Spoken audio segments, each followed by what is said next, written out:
ایک میرا ذاتی ایک تعلق ہے، مجھے ایک ذاتی طور پہ ایک سکون ملے گا کہ میں نے اپنے عظیم رہبر کے ساتھ آخری سفر میں ان کو کہا ہے. لیکن جب یہ انفرادی اجتماعیت میں بدلتا ہے تو اس سے جو پیغامات جاتے ہیں وہ پھر سیاسی بھی ہوتے ہیں، مذہبی بھی ہوتے ہیں، اور آپ اس کی آج کی جو عالمی سیاست ہے اس کے اندر بھی اس کے اثرات مرتب ہوتے ہیں. شہید رہبر کوئی ایک عام عالم دین نہیں تھے یا ایک عام سیاستدان نہیں تھے. ان کو ایک وقت کے ساتھ اور ایک کسی تنظیم یا کسی ملک کے ساتھ محدود نہیں کیا جا سکتا. یہی وجہ ہے کہ ان کا یہ جو اجتماع ہے اس کو بھی صرف ایرانی یا تشیع کا یا کسی ایک ملک کا نہیں قرار دیا جا سکتا. اس کے اندر بھی ایک عالمی پیغام جائے گا دنیا کے سامنے کہ ایک شخص کے جو ایک دین اور ایک مکتب اور ایک سیاسی نظام کا پرچارک تھا اور اس نے اپنی زندگی کو اپنے اس مقصد، اپنے ہدف، اپنے دین، اپنے مکتب کے لیے قربان کر دیا. تو یہ عقیدت ایک لحاظ سے جیسے آپ کا سوال ہے نا کہ سیاسی، مذہبی اور عوامی اس کی کیا بنے گی، تو اس کا جو مختصراً یہ عرض کیا جا سکتا ہے کہ یہ بنیادی طور پہ اس مکتب، اس نظریے اور اس نظام کی کامیابی اور اس سے لوگوں کی وابستگی کا اعلان ہے کہ ایک شخص سے لوگ اظہار محبت یا اظہار عقیدت نہیں کریں گے یا نہیں کریں گے، یا جسے آپ دوسرے لفظ کہیں گے کہ سب صرف ایک شخص کے گرد نہیں گھومے گا کہ ایک شخص تھا جس نے یہ کیا اور اس کو اس انداز سے خراج عقیدت. اس شخص کے پیچھے جو ایک پورا ایک مکتب موجود ہے، بنیادی طور پہ اس مکتب سے محبت اور عقیدت کا اظہار کیا جائے گا.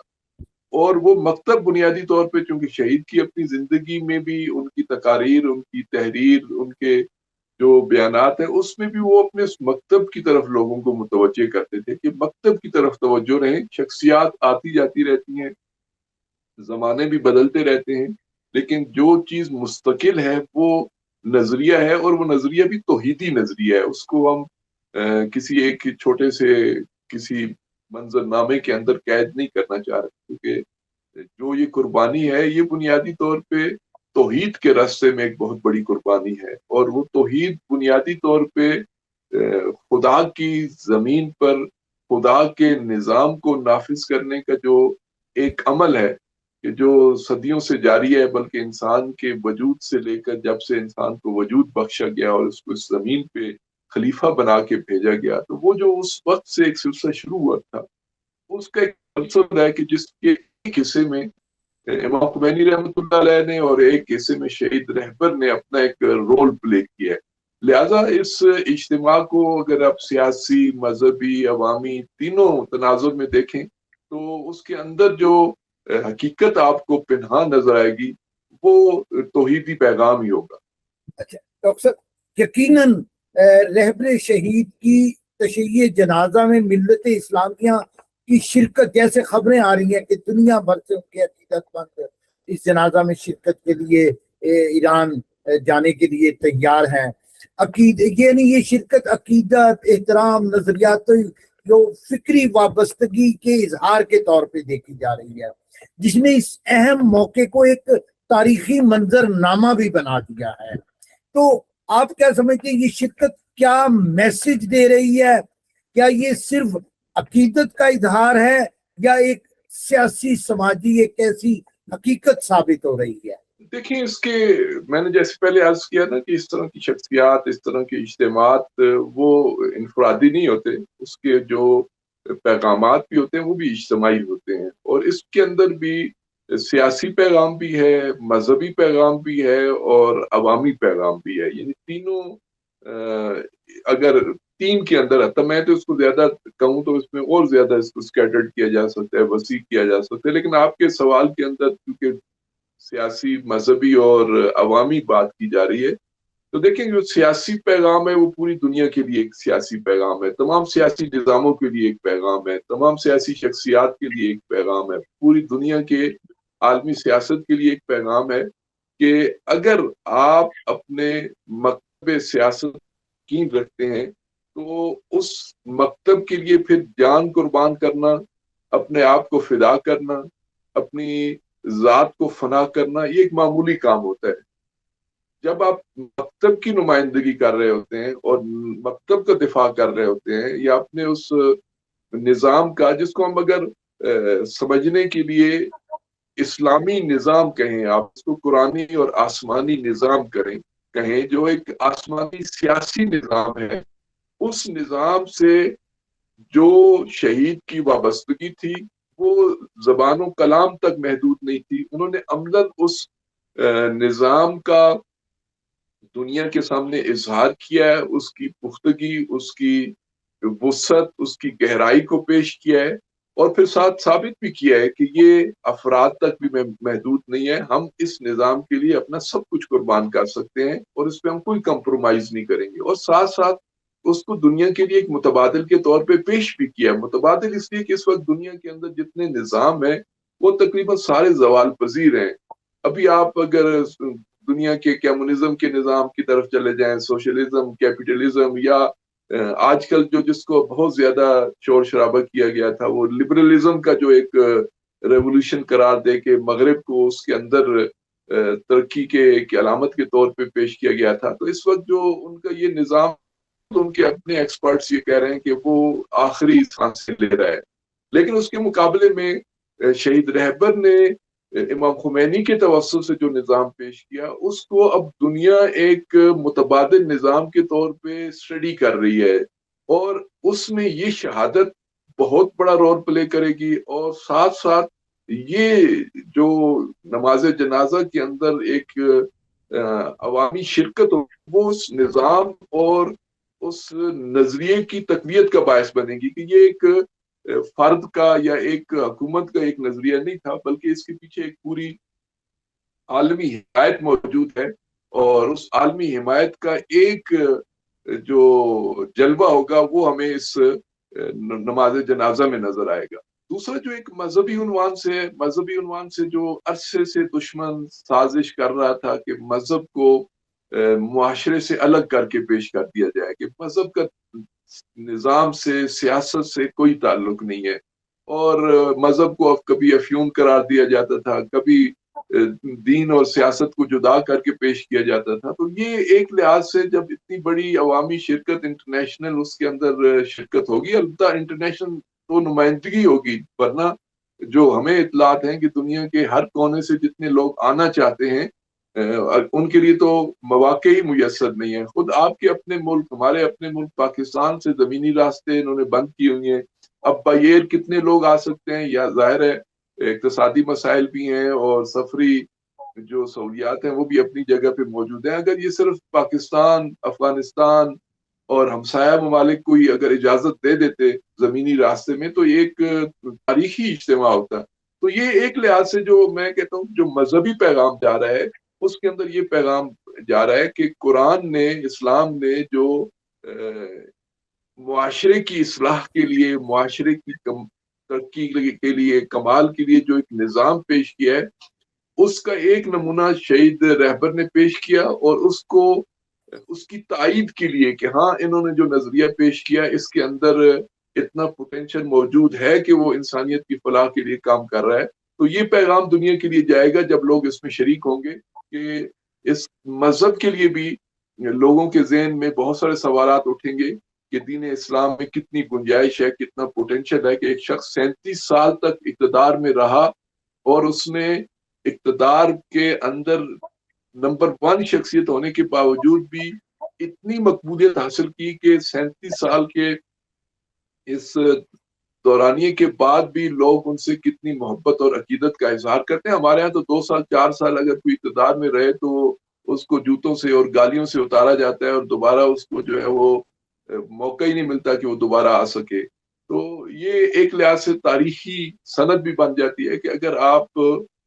الہی اقدار کا خیال رکھیں تو آپ چاہے 37 سال رہیں، چاہے آپ 50 سال رہیں، تو لوگ آپ کو جب الوداع کہیں گے، جب آپ اقتدار سے محروم ہوں گے، تب بھی آپ سے لوگوں کی محبت کم نہیں ہوگی بلکہ محبت بڑھے گی۔ تو اس طرح کے اظہارات بھی ہم دیکھیں گے. عوامی لحاظ سے بھی اس انقلاب کو، رہبر کو، ایران کو، نظام اسلامی کو عوامی سطح پہ مختلف پروپیگنڈوں کے ذریعے سے بدنام کرنے کی کوشش کی گئی. ایرانو فوبیا پھیلایا گیا، انقلابو فوبیا پھیلا کے سنی شیعہ مسائل کو کھڑا کرنے کی کوشش کی گئی، ایرانیت کو ہوا دینے کی کوشش کی گئی. لیکن یہ اجتماع یعنی عوامی اس کا جو میسج ہو جائے گا کہ یہ سارے جو پروپیگنڈے اس نظام کے خلاف، شخصیت کے خلاف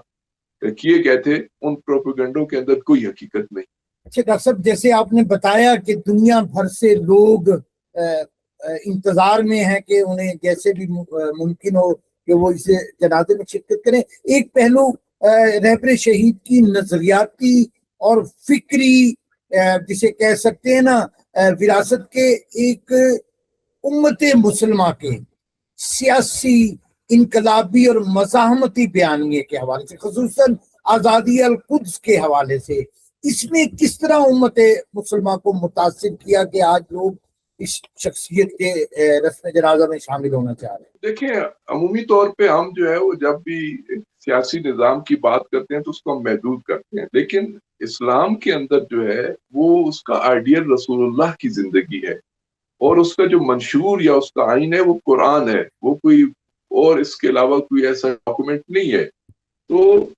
اس نظام کے منشور اور رہبر اور قائد، جو حقیقی رہبر اور قائد ہیں، وہ جو ہے وہ تو رسول اللہ ہے، اور اس کا جو منشور ہے وہ قرآن ہے. اور اسی لیے ایران کے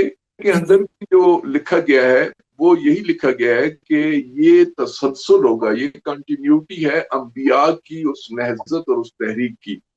اور اسی آئین کے یہ بھی درج ہے کہ اس کا جو انداز ہوگا وہ ائمہ کی سیرت کے مطابق ہوگا. تو یہ گویا پورا یہ جو نظام ہے یہ قرآنی اور اسلامی اور الہی نظام ہے، اور اس کو ہمارے دور میں امام خمینی نے زندہ کیا، احیا کیا، اور شہید سید علی خامنہئی نے اس کو کنٹینیو کیا. اور یہ تسلسل وہی ہے، یعنی اس کا جو بنیادی سلوگن ہے وہ وہی قرآنی سلوگن ہے کہ وَاجْتَنِبُوا الطَّاغُوتَ، کہ طاغوت سے اجتناب کرو، طاغوت سے برات کرو، طاغوت سے دوری اختیار کرو، اور اللہ کی عبادت کرو، اللہ کی طرف پلٹو، اللہ کی یعنی اس کائنات کے اندر جو تمہارا خالق ہے اس کی طرف پلٹو. تو یہ بنیادی طور پہ نظریہ تو قرآنی تھا. پھر امام خمینی نے اس کو رائج کیا، یعنی ایک سوسائٹی کے اندر، دنیا کی ایک سوسائٹی، ایک معاشرہ، ایک ملک کے اندر کیا. تو شہید رہبر بنیادی طور پہ اسی کو لے کے آگے چلے ہیں. لہٰذا اس کے اندر اب جتنی چیزیں آئیں گی، چاہے وہ مسئلہ فلسطین آئے گا، چاہے اس کے اندر طاغوت کے خلاف قیام جہاں کہیں پہ بھی ہوگا، جہاں کہیں پہ بھی مظلوم کی حمایت کی بات کی جائے گی، آپ کو شہید رہبر ہوں، امام خمینی ہوں، چونکہ یہ قرآنی حکم کے تحت اس کو چونکہ کنٹینیوٹی قرار دیا گیا تھا اس انقلاب کو، اس نظام کو، تو آپ کو ان کی اپنی زندگی میں یہی چیز ملیں گی. اس میں کبھی فلسطین بھی آ سکتا ہے، کبھی افغانستان آئے گا، کہیں کسی جگہ پہ عراق کا مسئلہ اٹھے گا، کہیں پہ جو ہے وہ وینزویلا کا مسئلہ اٹھ سکتا ہے. یعنی اس کے اندر کوئی اسلام اور غیر اسلام نہیں، اس میں ظالم اور مظلوم اور طاغوت اور اللہ کا تصور ہے کہ کہاں پہ طاغوت کی مخالفت کرنی ہے اور کہاں پہ اس موقع پہ اللہ کے حضور سجدہ ریز ہونا ہے. تو بنیادی اس سیاسی فلسفے کے پیچھے وہی طاغوت سے نفرت اور خدا کے ہاں سر بسجود ہونا ہے، ان کی خدا کی اطاعت ہے. لہذا جتنے شہید رہبر کی زندگی میں جتنے اس طرح کے عالمی مسئلے آئے، چاہے وہ یوم القدس کے نام پہ آپ کہیں، چاہے فلسطین کے عنوان سے کہیں، چاہے کسی اور جگہ کا نام لے کے آپ کہیں، تو بنیادی جو روڈ میپ تھا وہی توحیدی روڈ میپ تھا کہ جس کے اندر طاغوت سے نفرت کا اظہار تھا اور خدا کے ہاں اپنی بندگی کو ثابت کرنا. بالکل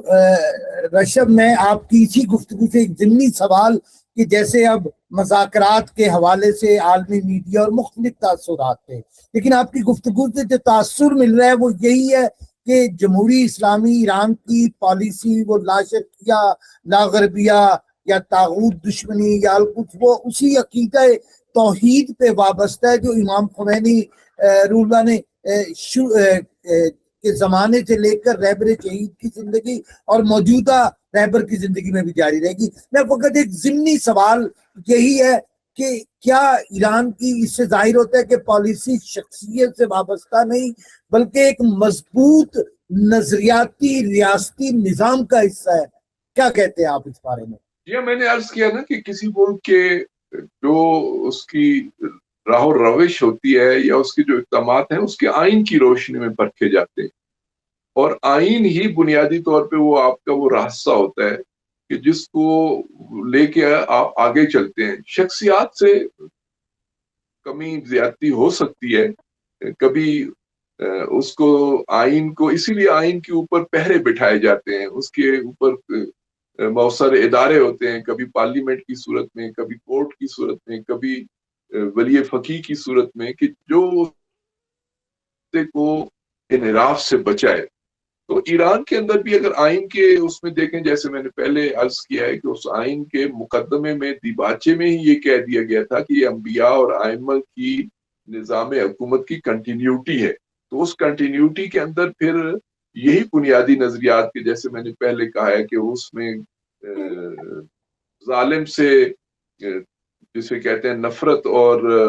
مظلوم کی حمایت شامل ہے. تو اس تناظر میں اگر دیکھا جائے تو اپس اینڈ ڈاؤن آتے ہیں. آپ کو بعض دفعہ آئین کے شکوں کے اندر رہتے ہوئے بعض چیزوں پہ جسے آپ یوں کہہ سکتے ہیں کہ وقت کے تقاضوں کے مطابق کچھ چیزوں کو سنبھالنا پڑتا ہے. اس حد تک تو ہم کہہ سکتے ہیں کہ ایران کے اس پورے جو 47 سالہ ایک دور ہے، اس کے اندر مذاکرات کی بات کرتے ہیں یا بڑی طاقتوں کے ساتھ میز پہ بیٹھنے کی بات کرتے ہیں، تو وہ بھی اپنے اس بڑے ہدف کے حصول کے لیے یہ اقدامات کیے گئے ہیں. وہ کسی اس کی خواہش یا کسی ایسے مفاد کے لیے یہ کام نہیں کیے گئے تھے کہ جو توحیدی نظریے سے ٹکراتے ہوں یا وہ انبیاء کی تحریک کی مخالفت میں ہوں.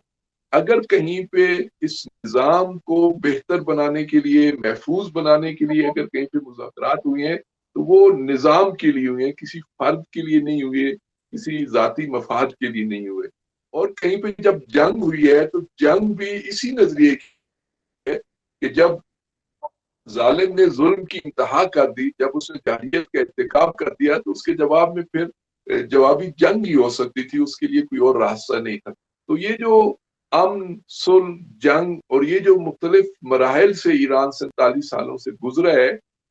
کوشش یہی کی گئی ہے امام خمینی رحمۃ اللہ علیہ کے زمانے میں بھی اور شہید رہبر کے زمانے میں، کہ اسی آئین کے، اسی مقدمے کے انہی الفاظ کے تحت اس کو انبیاء کے راستے پہ ہی قائم رکھا جائے، اس کو اسی توحیدی راستے پر ہی اس نظام حکومت کو قائم رکھا جائے.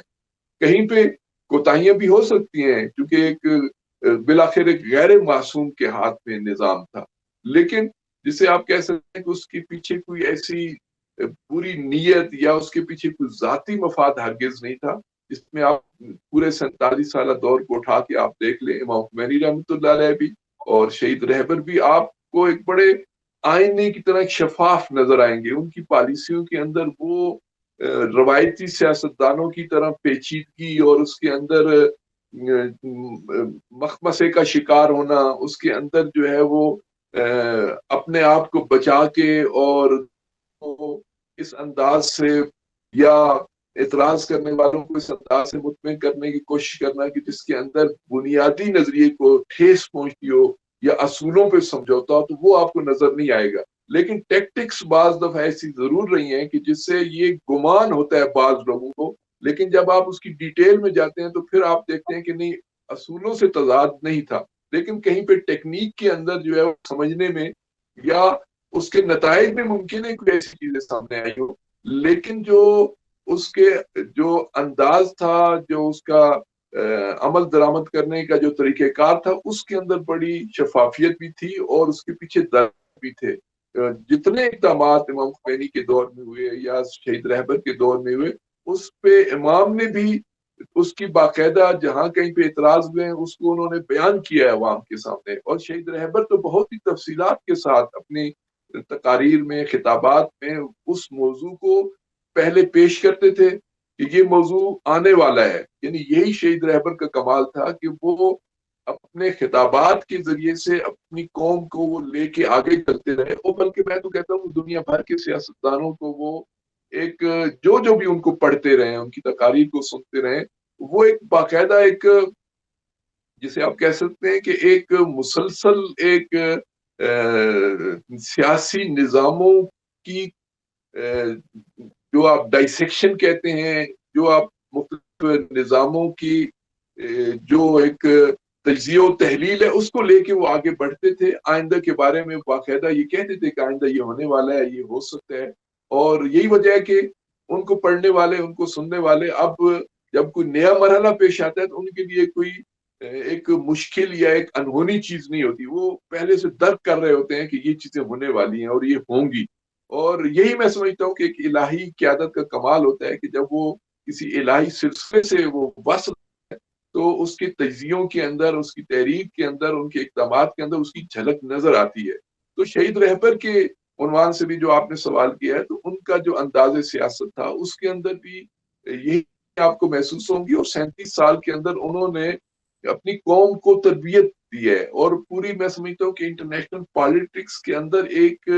نیا نظریہ وہ وجود میں لے کے آئے ہیں. اگر اس کو اس نظریے سے ایک کسی آپ کہہ سکتے ہیں کسی تھنک ٹینک کے اندر یا ماہرین کے اندر ان کے اس انداز سیاست کو اگر باقاعدہ ایک مکتب کے طور پہ بھی پیش کیا جائے تو اس کو ایک نئے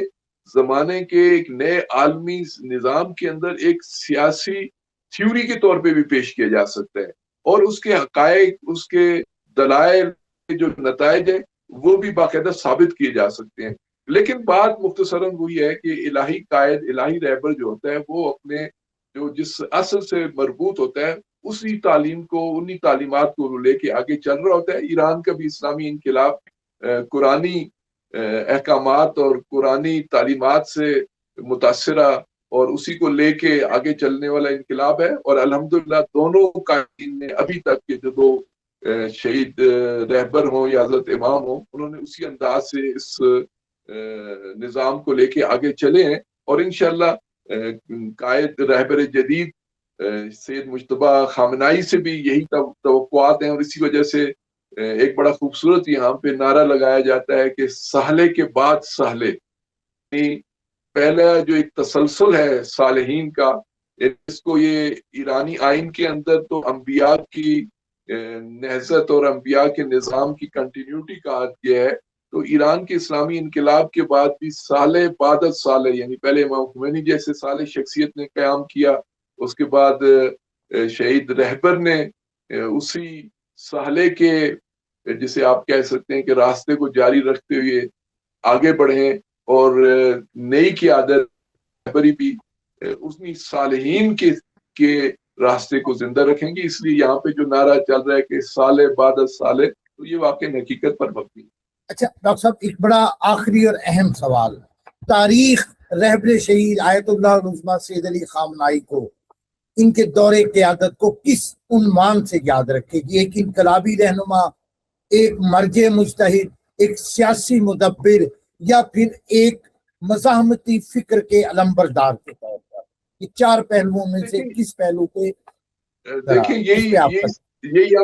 یہی ہم جب سیاست کو اور دین کو جدا کرتے ہیں تو پھر ہمیں یہ فرق نظر آتا ہے کہ کون انقلابی ہے، کون جو ہے وہ